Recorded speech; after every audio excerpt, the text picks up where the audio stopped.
大家好，我係慈悲精靈。我原諒一啲對我唔好嘅人，我總係俾他人第二次嘅機會。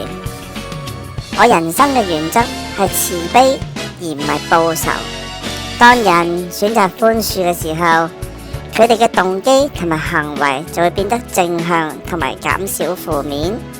我懷有仁慈、仁愛之心，原諒他人嘅錯誤，並接納他人嘅缺點，唔會採取報復嘅行為。面對他人無故發脾氣，同學係咪會先了解事情嘅始末，耐心傾談呢？鄰座嘅人唔小心推跌咗佢嘅水杯，佢係咪能夠接受別人嘅道歉呢？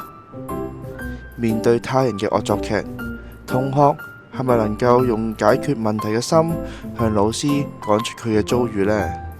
咁你就發現慈悲就係佢最突出嘅性格強項之一啦。不妨多啲由呢啲方面讚賞下佢，鼓勵同學盡情發揮啦。